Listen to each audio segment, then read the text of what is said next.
There we go. There's a red light. There's a red light. It's rolling. I don't know if we're too close or not. So, okay, so I cheated on the notes because we didn't get to where we were supposed to be last week, but that's all right. So I gave you back the same notes, but these, there's no reason not to remind ourselves of this. And by the way, this is the last session, and I'm going to take a sabbatical in the summer, and then what I'll do, if you don't mind, you want to keep going through Mark? I told the pastor I'd keep going through Mark. Yes. What I may do when we restart is I may do like a session at least in culture and then about Mark as a logos to telos, and then get back into the direct stuff wherever we get to. I kind of like to get to, there's an end of a telos section here. We'll see if we can get to that. It'll be really neat. But in any case, to me it's productive. I hope it continues to be productive for you to look at this level, because it's sometimes surprising to us how much is actually in these documents. But in any case, I have, these are the same words today. What's that working? I have lots of... We need Tammy to clean out that and throw them in the garbage. Well, you know, sometimes it's like you have hope, you pray, right? You keep hanging on to it, you don't throw it away though. Well, Come back. I'm hoping that It'll be resurrected, maybe? It'll be resurrected, you know? Paradosin, this was the word that... Dry it out. Unless you have. This is a word, the same word last week. It means, or it's translated tradition, but near give. Near give is what it means specifically. Near give. Paradosin. Near give. And so, a tradition, a paradosin, that's what Jesus refers to when he says a tradition. And we're going to see exactly what he's talking about when we get into it today. E-N-T-A-L-M-A-T, Intala. Intalmata. Intalma. Intalma, this means in and telos. And it tells you this is really, this is a word that is translated commandment. But if you look at the structure of the word itself, it means a fixed telos. A fixed telos. In Greek is like on in German. It means fixed. Like on, if I say something's on a wall, I mean it's touching or connected to the wall. If I say something is on a table, it's touching or connected to the table. If I say something is on something in German, it's same as in Greek. It means that it's fixed on a position. And telos, we know telos is that thing on the horizon, that vanishing point on the horizon, which in Greek, as we get our Greek minds together, this can mean a conclusion, and in telos is a true conclusion. And so it's very, we call it a commandment, but isn't it very interesting that the Greek uses the term a fixed telos, or a conclusion, for a commandment? So, really different than our kind of way of looking at the world. And that a paradosin, a near giving, a tradition. Because what generally, in our culture, which word would we have used for a commandment in our culture? Law, directive, order. Well, we would have used this word, right?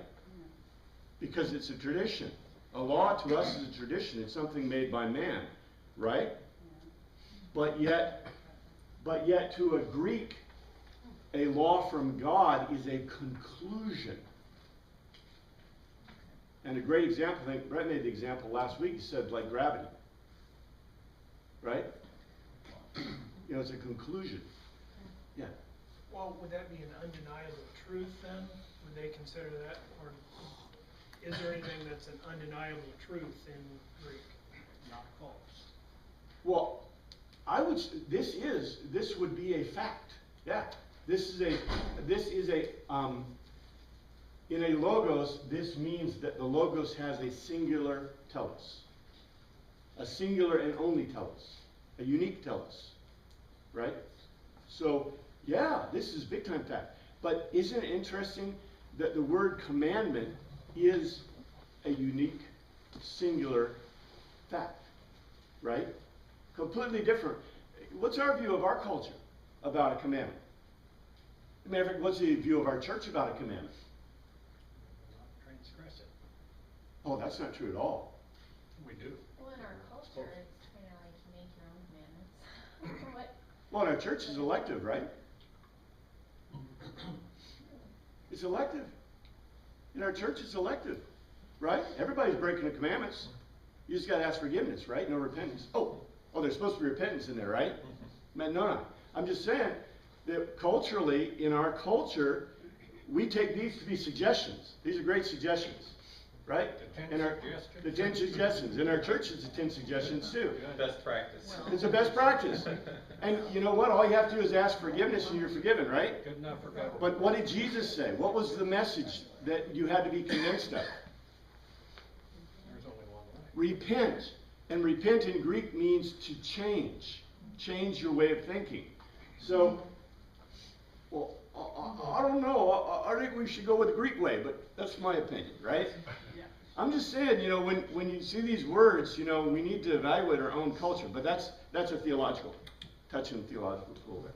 And then, of course, I had to leave this because, you know, you probably get tired of it, but you cannot evaluate the New Testament era without thinking about mysterion. Mysterion is what everything is soaked in. It's kind of like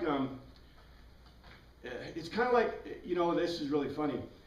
I had some friends, Southern Baptist friends, and she got a one of those starter things for where you take fruit. You guys ever taken fruit and you ferment the fruit, and it makes like a thing you put over ice cream and stuff like that?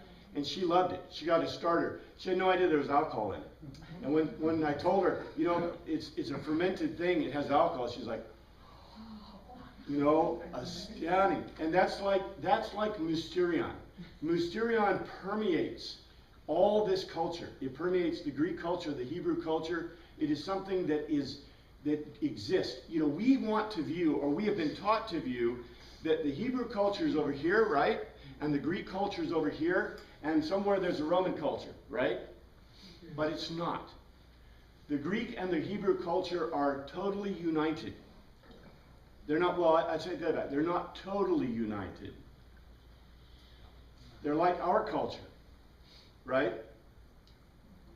How are we united in Christianity in our country? Is a great example, right? We're like the Hebrew Greek culture. What's our real culture? Our real culture is English, right? Anglo-Saxon. I mean, that is our kind of overall culture in this country, English Anglo-Saxon culture. But yet, permeating that is Christianity, which is a overarching kind of culture. Well, likewise, in this culture, the Hebrew culture is kind of like the English culture. It's the basic culture, and what's permeating that culture is Greek, the Greek ideas. And the mysterion is all part of that. The mysterion is all in that thing. So, and Jesus, by the way, refers to it continually. Let's look back. We're in Mark 6:50, and I'd like to get finished with Mark 6. As you remember, it's a throwaway thing. Jesus saw them from the mountain in the middle of the lake. All right, throwaway. That shows he's omnipotent. That shows he's omnipresent.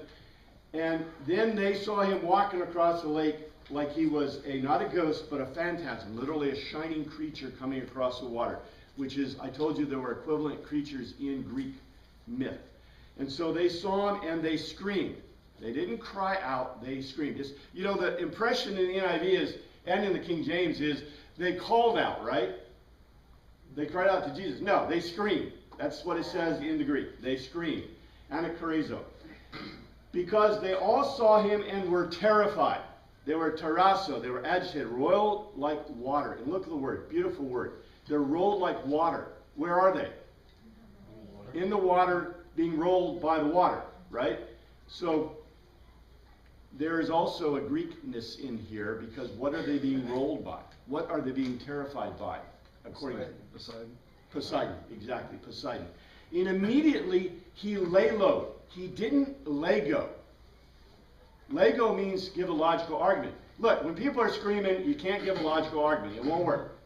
So what do? You know, when your kid's screaming and they're going crazy, you can't speak constructively to them and give them a logical argument. You've got to, well, this is not a command, it's a lay low. Lay low means conversational. So, you know how when your kids are going crazy and you're going, you know, and they're like bleeding, right? They got a, or they scat, you know, they've done their knee, or they hit their face, and you talk to them and you say, it's okay, everything's all right, you know. Lay low is like talking about the weather. It's kind of the same idea. So he lay lowed to them because they were terrified. And then he legoed. So first he lay low to them, and then he legoed. Take courage. Literally, tharasu. Have courage. It is ego imi. Oh, and I should have given you guys ego imi. I thought about that. Ego imi. Lego and ego. Ego imi. This is the word that is not used very often. This is a proper usage, by the way. Because this is where you say, I am. Now we can guess from Hebrew. How often did people say, I am in Hebrew, do you think? Never. Why? It's the name of God. You don't say it. That's right, it's the name of God. So, you know, you don't, okay. In our culture, if we name the name of God I am, we'd probably be okay. Because everybody thinks they're a God, right? So you'd be all right. But you know, when you see a culture that doesn't use I am, this is very interesting culture. Because what does it mean the focus of the culture is? Others than the self. Yeah, you know, now I'm not going to say that that's necessarily good. All right, this cannot be, okay? You have cultures that are focused on I, right? And you have cultures that can be focused on you. And you have cultures that are focused on us, right? Things. Yeah. Well, you could have a culture focused on it, you know, on a things, us and them. This is first person, second person, third person, third, and this is a object. I don't know if there's any cultures based in objects. I'd have to think about that. U.S. But you know, you generally don't look at cultures this way. But this is one way of looking at cultures. So when you see a culture that is, you know, not I am based, then that's an interesting culture. Now, ancient cultures tend to not be based in I am.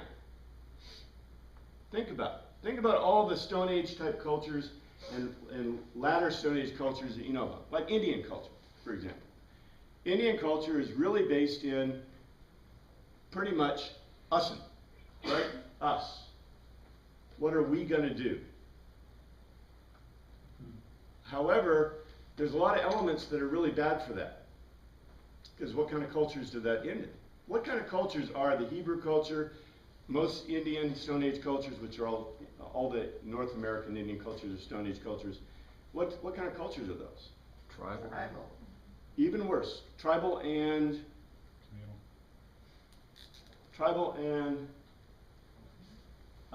the word I'm looking for is where they go and take stuff.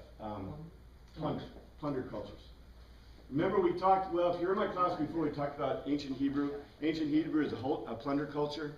Almost all those cultures in the ancient area, that area, are plunder cultures. And most cultures are. You know, you come out of generally, okay, agriculture is a real problem, and I've talked about it before. I haven't talked in great detail, but to get from hunter-gatherer to agriculture, you know, we've been led to believe that when you go from hunter-gatherer to an agricultural culture, you just go from hunter-gatherer, and the next day you're agriculture, right? One day you invent the plow, or something, right? Or you learn to dig in the dirt. The division of labor. Well, it's much more complicated than that. You know, you really don't go from a hunter-gatherer culture directly to an agricultural culture. If you look at the Middle East, what culture, where did they go? If you take hunter-gatherer, and you take agriculture, where did they go between the point where they were planting? These are crops, and this is hunter-gatherer. What did they go between? What's between these? They conquered. Plundering? Well, plundering is, you know, throw plundering in here someplace. I don't know where you put it. But what did they then plunder? What was the big thing they liked to plunder? And other tribes. Animals. So you have herding. You have a herding culture someplace in here, right? And if you remember, the ancient Hebrews were herding culture, right? And, well, they're mobile. They're herding culture. Remember, in fact, the Egyptians that were fully agricultural called them the sheep herders. Well, not shepherds. They were the sheep herders. Okay? It was a totally derogatory to them, right? But within this context, you have herding culture. It's cattle. You know, you have sheep. You have cattle. You have whatever. You have a plundering culture someplace in here, and you kind of draw it like this. At some point, you get to herding. Herding is the beginning of domestication. And by the way, what eventually leads to agricultural cultures? There's two things that you have to have. Well, one of two things give you agricultural culture. Permanent settlement? If they don't move Land, on. resources. Where did all the agricultural cultures with crops begin? Rivers. River deltas. Rivers. Why? Mesopotamia. Fertile. Water. Water. Yep. Nile Delta and Mesopotamia. Not Tigris Euphrates. well, fertile, but how fertile? How were they fertile? By the flood every year. They're floodplains. Yeah. Mesopotamia, the Yangtze River, the Nile Delta are all floodplains. And what happened is the floods would come every year and re-fertilize the land. So if you want to have an agricultural culture, you have to have a floodplain. Or you have to have something else. What's the something else? Fertilizer. And where is your fertilizer coming from? Herds. Actually, it's a little more complicated than that, but let's say herds is okay. What happens is in a military-dominant culture, they start out with, you know, military, you start out with just sticking guys with sticks, right? But when you begin to domesticate animals, you find that horses won't carry people. Horses will not carry people in the ancient era. They're too small. So you begin using your horses, and how do you begin to use your horses? In chariots. You put two horses together. This is before the invention of the blinders, because horses are communal animals. They have to have two. They're herding animals. So you have to have two horses until you have blinders. Or you have to have an ass or donkeys, because asses and donkeys will follow your instructions generally, but horses will not. Generally, I know there's real.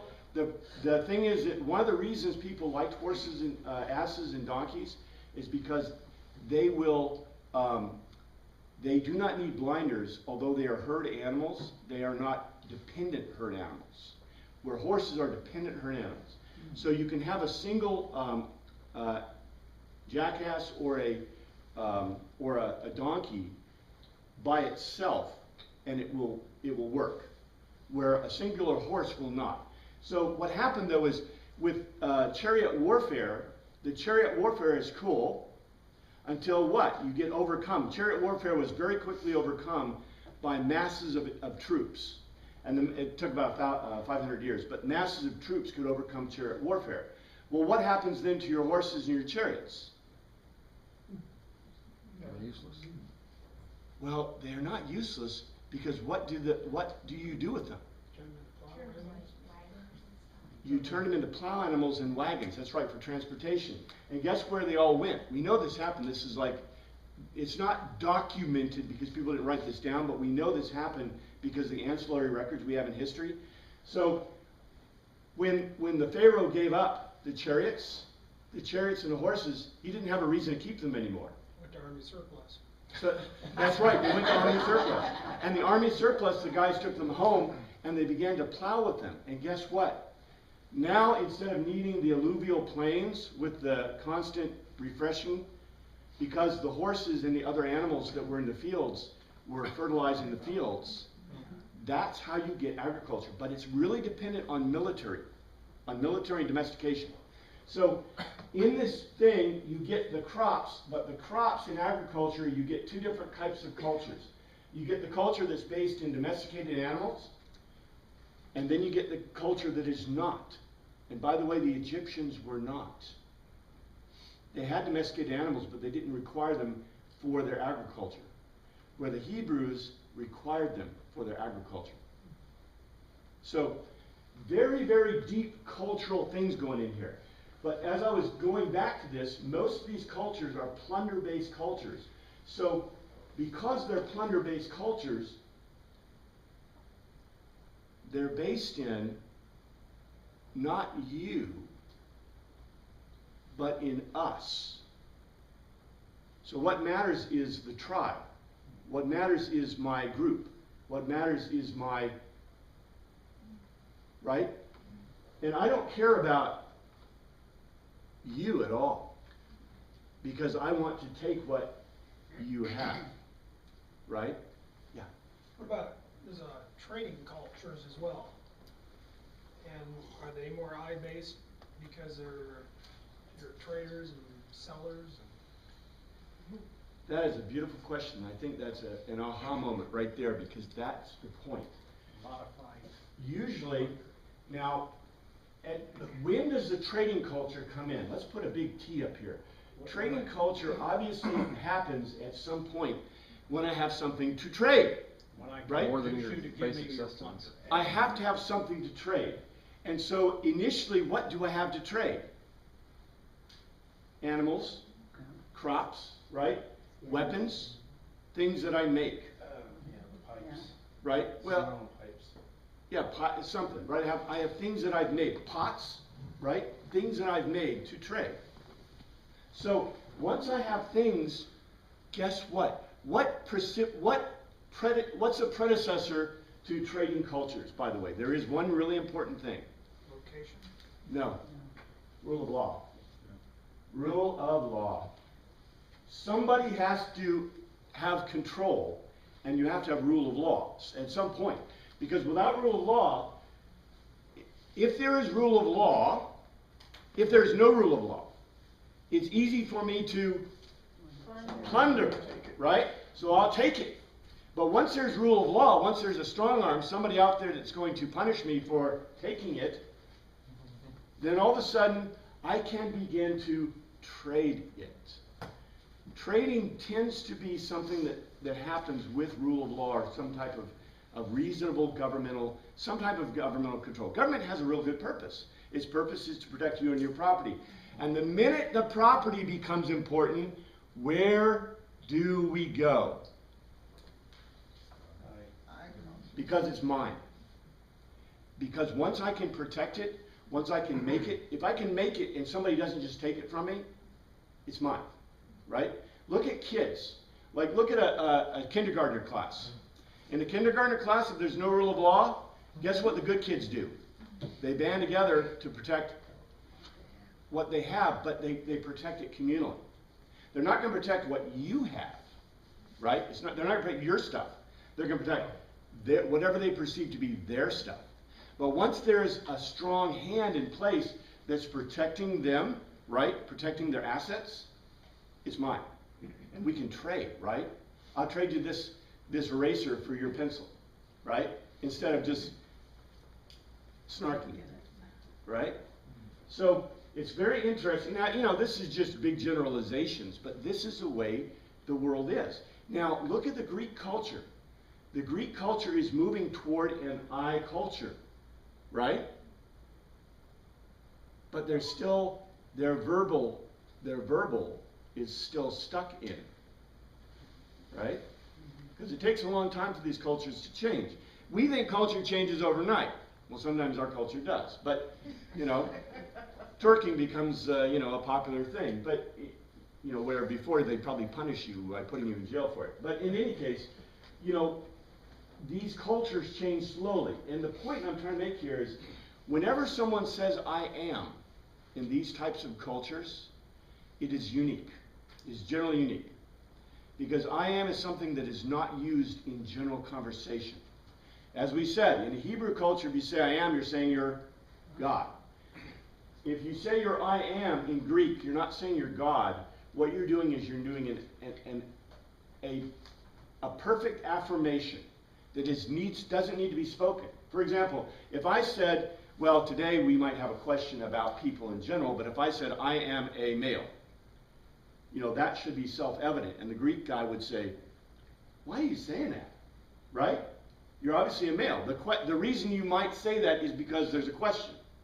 Right? Yeah. See? That See? is the question itself. And the Greeks would ask, why are you saying such a thing?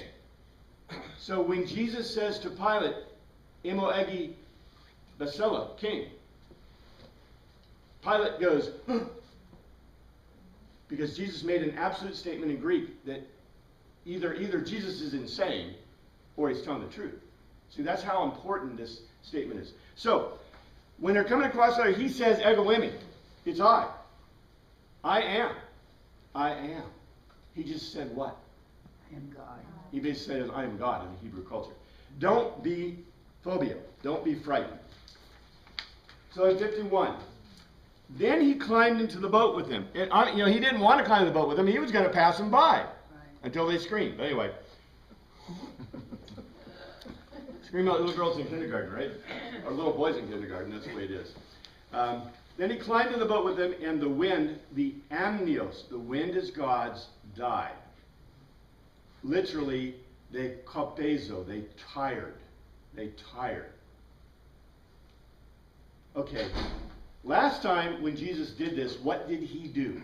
He had to tell them. Now, the question is, who was the telling for?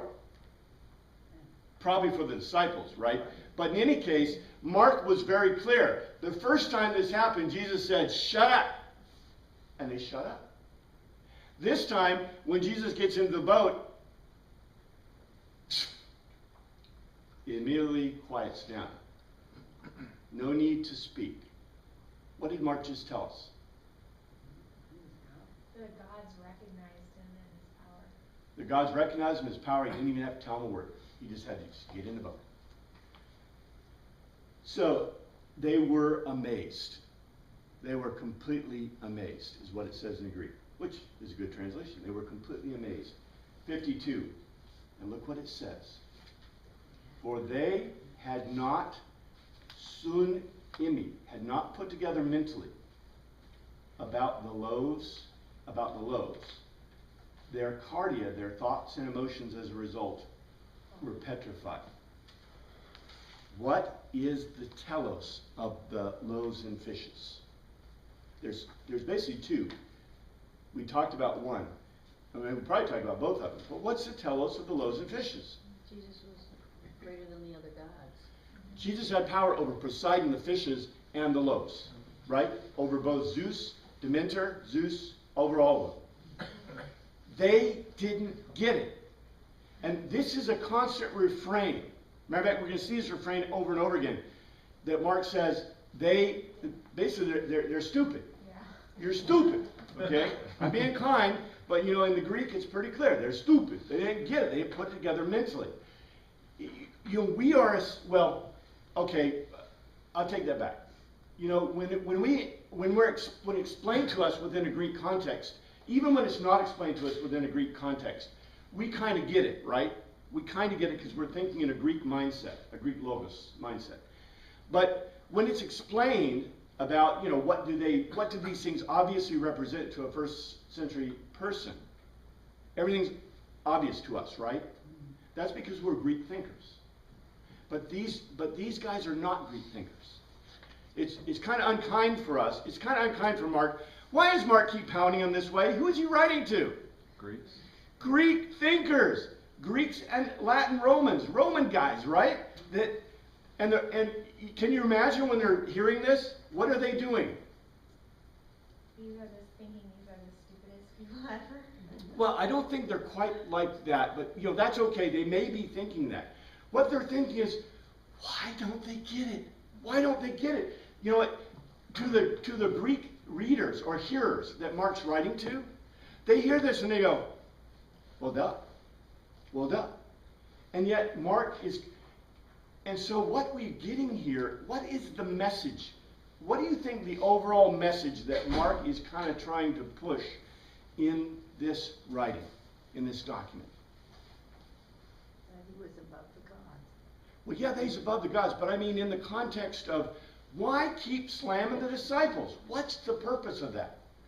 Who is he trying to influence by doing this kind of comparison with the disciples? Yeah, the readers. We're comparing ourselves to the disciples. The readers maybe, but you see, this is kind of reaching out to the Hebrew readers, right? Because to the Greek and the Roman readers, Mark is obviously writing to the Greeks and the Romans. He's trying to make sense of it to them. But yet, there's still an undercurrent here. Mark is a Hebrew, right? Even though he has a Greek name, he's a Hebrew. So guess what he's trying to do? He's putting out a hand to his people to say, okay, here is how to think. And he's also telling us here is how, guess who thought? Jesus thought. See? So he's encouraged them to think logically. Bingo. The three-step logic. And he's encouraging us to think logically. Because the biggest deal, remember in Pauline writings, the biggest deal to Paul is to think. And the biggest deal in the Sermons on the Mount, which we always miss, is to think. Think. You know, the message, and I'm not gonna put a Gnostic tone on this at all. But I think the reason the Gnostics came out of Christianity is because Jesus was constantly telling them to think. And the Gnostics got it wrong. Because the Gnostics assumed that Jesus was telling you that thinking was the end, right? And Jesus isn't telling you that thinking is the end. Jesus is telling you that thinking is the beginning and path. Yeah. To Mark, it would probably be the teen hodos. It's the path, right? Metanoia. Think differently. Think differently, right? Go down the teen hodos. But yeah, exactly. That's why this is so beautiful. Because they had not understood it. They had not understood it. 53.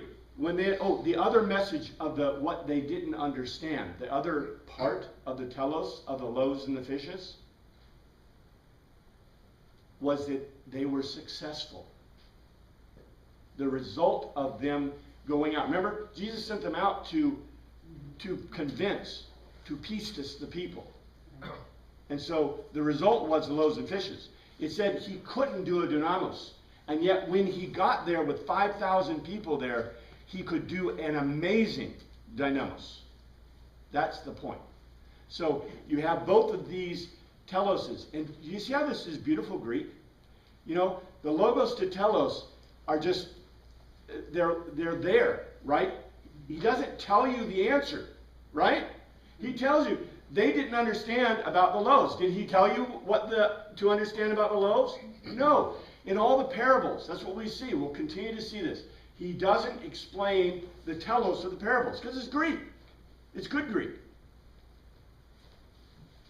In 53, they had crossed over and they landed at Gennesaret and anchored there. And remember, what is Gennesaret? It's the place that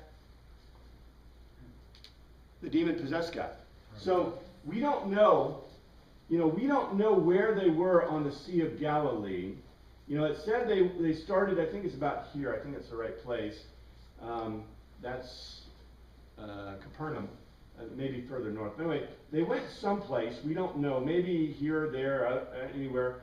But Gennesaret, is over here. So someplace they were in the center and there was mountains, probably south. So probably they were in some area around here, and then they ended up, they're going back across the lake and they're going to there. So guess what happens when they go to there? As Jesus and Jesus had been there. That's where the guy with the legion. Remember the legion was there? So guess what we're still talking about here? We're still talking about results, right? The logos of results. Are they convinced? As soon as they got on the boat, people recognized Jesus. What's the result? Pretty good. Okay? They ran throughout that whole region. All right, what was the last thing that we heard at the Gennesaret place? What was the last thing they did? Pigs drowned themselves. The pigs drowned themselves and people said, Get out of here. "Get out of here! You just caused us serious problems." You know, it's probably a temple to Zeus. We're toast because all those pigs that were supposed to be sacrificed to Zeus are now in the bottom of the lake. We've got problems, right? None of that, the lake's probably polluted. So, you know, now, after, and the only person who trusted in Jesus, who pistis, right, who was convinced, was the legion guy, right? And Jesus said, "Go on," and he went to the Decapolis, which is the 10 cities, the 10 Greek cities in this area over here. And then what happened? As soon as they got on the boat, people recognized Jesus. The results? They ran throughout the whole region and carried the sick on mats to wherever they heard he was. What happened to these Greek guys? Got Pistis. convinced. They were convinced by one guy. The one guy. And we don't know what happened to this guy. He could be dead for all we know. He could have been recaptured by the legion. He could be in chains. You know, still trying to gnaw his way out, right? But we do know that he was successful. That's the point of this. They had been persuaded. And look what it says in 56. And this is kind of the, there is never a true end or a true telos to any of this, to any of the logos, right? But look what it says. And wherever he went, into villages, towns, or countryside, they placed the sick in the marketplaces. They begged him to let them touch even the edge of his cloak, and all who were touched were healed. Okay, who else persuaded? Who touched the edge of his cloak? The woman with the bleeding. This is what Mark is telling you. Because did anyone have the idea before her to touch the edge of his cloak? No. This is what we totally miss. We think that the lady with the bleeding, you know, with the bleeding problem was what? A little blip. She's a blip. You know, here's the thing. She's a blip. She's a little story blip. She isn't a blip because Mark repeats. See? That's the point of a logos. That Mark presents the logos to you. This is the whole logos. And it's not done. Because whenever you find, if you find again where there's an imagery about touching the cloak of Jesus for healing, or touching his clothing for healing, what do you have? Flashback every time. It's a referral back to being convinced. She was convinced, right? She was convinced before she touched him, right? And the synagogue ruler was convinced before he asked Jesus. And guess what their witness produced? Results. And guess what? Where did we hear this before? Where did we hear this before? Do you remember way back in the beginning? And we had the parables? The parables of the sowers. And there were 3 of them. And one of them was about how the grain would be harvested at 100-fold, right? That's the logos. It began way back there. And it's still continuing. So it's, if anything, I just want you to stop. Do not look at any of these documents. No Greek document should be looked at as a set of little stories or vignettes put together. They are not. They are logos to telos. And every single piece of it is a critical logos to telos that the writer wants you to keep in mind all the way through the end. So, throughout the whole thing, we see these tags. The parables are parables that, analogies that run through the telos, through the whole of the structure of Mark. And it's true the other documents, the other Gospels as well. In any case, these guys, now it doesn't tell us, but everybody knows that these guys are all, are they Hebrew? They're all Gentiles. Okay?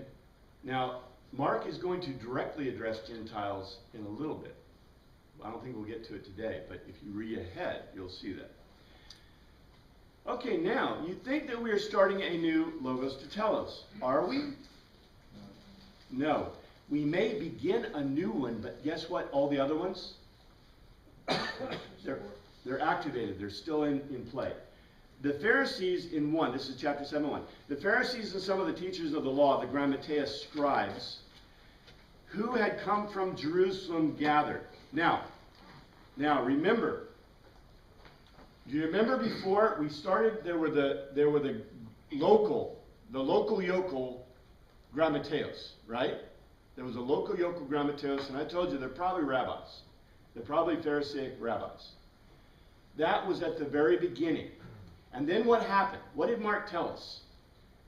After the local yokel rabbis, then there were some little bit higher level guys, right? And then there were a little bit higher level guys. And finally, the last time we talked about this, that Mark talked about this, who was there? Pharisees from Jerusalem. Now the reason this is a big deal is, remember, there are 4 schools. There's the school of the Galil, there's the school of Jerusalem, there's a school of the Babylonians, and there's a school of Alexandria. These are the 4 Pharisaic schools, the 4 rabbinic schools, and they're run by the Pharisees. And the main one is, well, the Jerusalem one thinks they're the main one. They may or may not be at this period, but they claim to be, okay? And really, all 4 of them have equal precedence, but there's big fights between the 2. And the fact that the Jerusalem school guys came is what? Big deal. It's a big deal. It's a really big deal. But they were here before. We knew they were here before, but look what happened. The Pharisees and some of the teachers of the law, the Grammateus, who had come from Jerusalem, gathered, synagogue, were led together. So who led them together? The implication is that Jesus led them together, not them. Okay? Around Jesus. Okay. Are they convinced? Why are they gathering? Now they're trapping again. Well, let's see. Let's see. I am going to argue they could be convinced. They might not be convinced. Think about it both ways, because I think Mark leaves it a little bit open for interpretation, or a little bit open. He intentionally leaves it open because his point, what is the logos we've been talking about? The results of convincing, right? To be convinced. What is pistis? What is convincing? Okay, so let's see. Saw some of his disciples, Mathetes, learners, eating food, literally artros, eating loaves, with hands that were unclean. Okay, where did the loaves come from? Demeter? Leftovers. Remember, the last thing that happened is they got in the boat, they had 12 bushels, right? Or not bushels, small baskets full of loaves and fishes. And the next thing that happens, right? They're eating loaves with unclean hands. Now, why might they be eating these loaves with unclean hands? Well, there's lots of reasons, you know. Maybe they were rowing hard, yeah, maybe they were working, maybe they were whatever, but guess what? The loaves are there and they're already broken. So they're like, it's like eating potato chips, right? See? Everybody's had a hand in it already. Anyway, like They that. saw some of the learners eating artos, loaf. They say food, but it's loaves. And the word artos, not loaves as in a loaf, but loaf, with hands that were unclean. Koinios, the word common. And this is an interesting word, because the word that's used for unclean, and I need to give it to you, I will when we restart out. Koinia, see, did I spell it right? C-O-I-N-O-S, koinios. Koinios, the Greek that we are reading, that we're studying, is Koinian Greek, common. The word isn't unclean, it means common. Common. Now, why this word is such a negative connotation in Greek, I do not know. I cannot understand why. Is it because, like Americans, what they do, they polled Americans, and most Americans think they're smarter than everybody else, right? Do you remember that? That was a funny poll. So maybe the Greeks think that they're less common than everyone else, right? Or if you think you're common, then you're not. And that kind of is a Greek culture, right? Yeah. Because in the Greek culture, if you're a freeman, you're not common. Because what is the most common? Slaves. 3/4 of the people running around are slaves. Only 1/4 in a Greek culture or a Hebrew culture, by the way, are free. So if you're not common, right? And if you're not common, guess what you're doing? You recline to eat, right? And Jesus and his disciples recline to eat. So none of these people believe or think they're in the common class. Common class are slaves. So they saw some disciples eating food, eating loaves that were common, that is antiptos, without ablution. Their hands had not been washed without ablution. Now, it's important to note, okay, and oh, by the way, they left out this, mephomai, to blame. In other words, how does it fit within the context here? Saw some disciples eating food that with hands were clean, that were unwashed, and with blame. In other words, they were at fault because they had not washed their hands. And the question is, how did they know their hands were unwashed? Well, they were dirty hands, right? And what are you going to do? Wash in the sea? I guess you could, in the lake. In any case, so their hands were dirty, and in 3 it says, the Pharisees and all the Jews do not eat unless they give their hands a ceremonial washing, literally a nipto, to cleanse in ablution. So, holding to the tradition, paradosis of the elders, literally the presbyter. Now, let's be clear on this. This isn't a case where what does the Talmud say you have to do to eat food? Or not the Talmud, what does the Torah say about washing? Torah says what? The Torah says that for you to eat teruma, what's teruma? Meat that's been offered to the gods. The food that's been offered to God, yeah, or to the gods in the Greek sense, but to God, right? To eat the temple food, okay? Because, and I guess I'll mention this, when you go to the temple, what are you doing in general? Okay, there's 5 sacrifices, right? The first sacrifice is done for you. It's automatically done, we believe, once a day. That's the ascension sacrifice. There are 2 other sacrifices, guilt and sin. So if you've sinned, and it's a forgivable sin, which, by the way, there are not a whole lot, and they have to be unintentional. So if it was an unintentional sin, you can do that. We know all sin's intentional, so no one gets off on that one. If you did something, if you didn't really sin, but you're not sure, it's called the guilt sacrifice. You can do the guilt sacrifice. Most people don't do the sin or the guilt sacrifice. Why?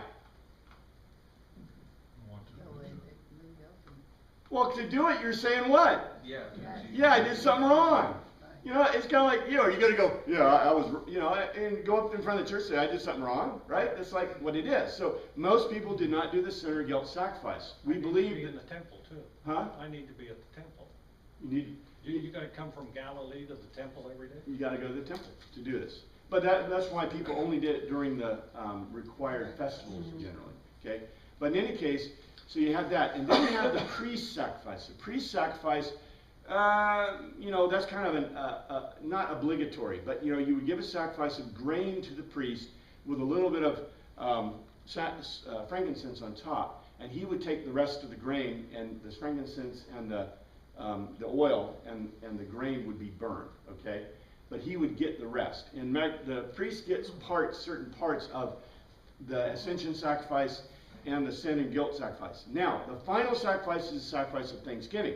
By the way, the rabbis say that the sacrifice of thanksgiving is the only sacrifice necessary in the Messianic era. What is our sacrifice of thanksgiving? Communion. We call it the Eucharist, the communion. Yes, the good prayer, the good prayer, good Eucharistos, the good prayer for the food. In any case, we do that. That is our sacrifice of praise and thanksgiving. We even have those words in the hymns. We have those words, and we used to say it. We don't say it anymore. For some reason, we pulled that out of our liturgy because that's what both the Catholics and the Anglicans and some other groups that are Orthodox say that. But in any case, the Thanksgiving sacrifice. What did you do in the Thanksgiving sacrifice? Who ate it? You ate it. You ate it. And in Malachi it says that they're cursed in the temple for taking the Thanksgiving sacrifices and hoarding them away from the people. In other words, God's intention is for you to participate in the sacrifice. So when you went to the temple, you had to do the mikvah. And by the way, there was an ablution area. You did the mikvah on your own by yourself, and then when you went to the temple area, there was a big basin, a big metal basin filled with water. And what did you wash in that water?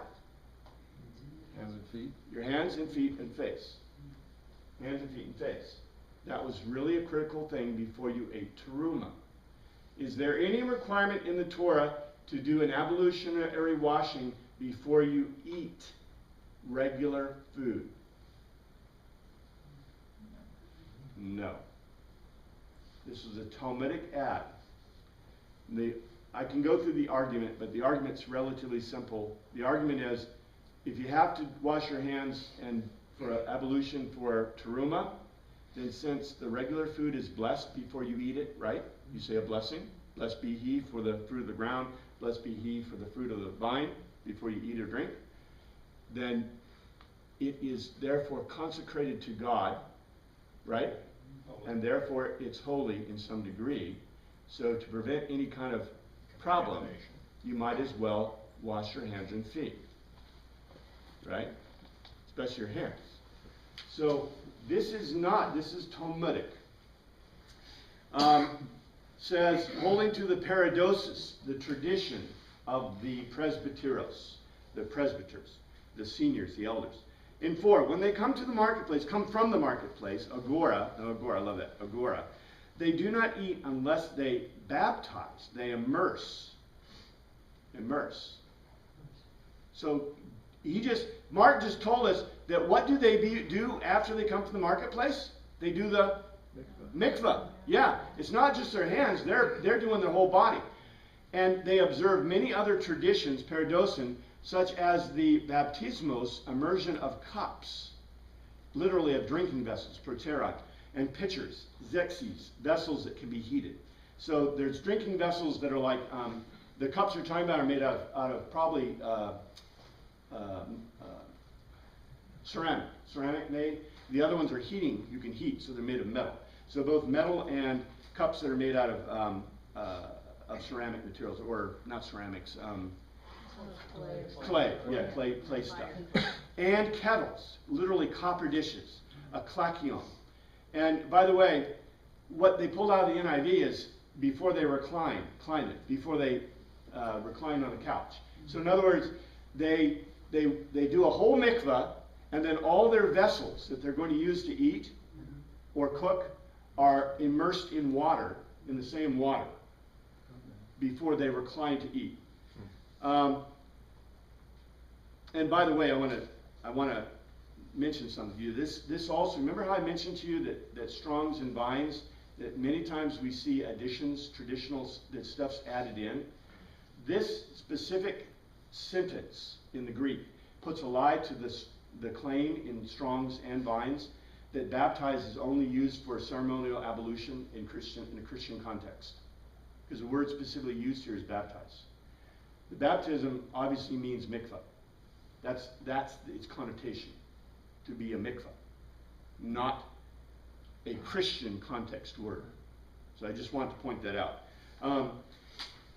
Let's see. So in 5, so the Pharisees and the teachers of the law asked Jesus, why don't your disciples live, literally peripato, tread all around, according to the paradosis of the elders, instead of eating their food with koinios hands, with common hands? And Jesus, apokrinomai, he concluded for himself and said, Isaiah was right when he prophesied about you hypocrites. Literally, hypokrites, an actor under an assumed character. That's what hypocrite means. An actor under assumed character. Beautiful Greek word. As it is grapho written, these people honor Timeo. They prize me with their chelos lips, but their cardia, their thoughts are far from me. And that is from Isaiah 29:13. 7. They worship, they sabomai, they revere me in matin, folly. They chew without success. They're chewing it. Notice Mark picks a quote that is from the Old Testament that talks about eating, that has eating terms in it. They chew without success. They matin. Their didasko, their teachings, are but entoma, a set telos, didaskala, taught by men. Taught by men.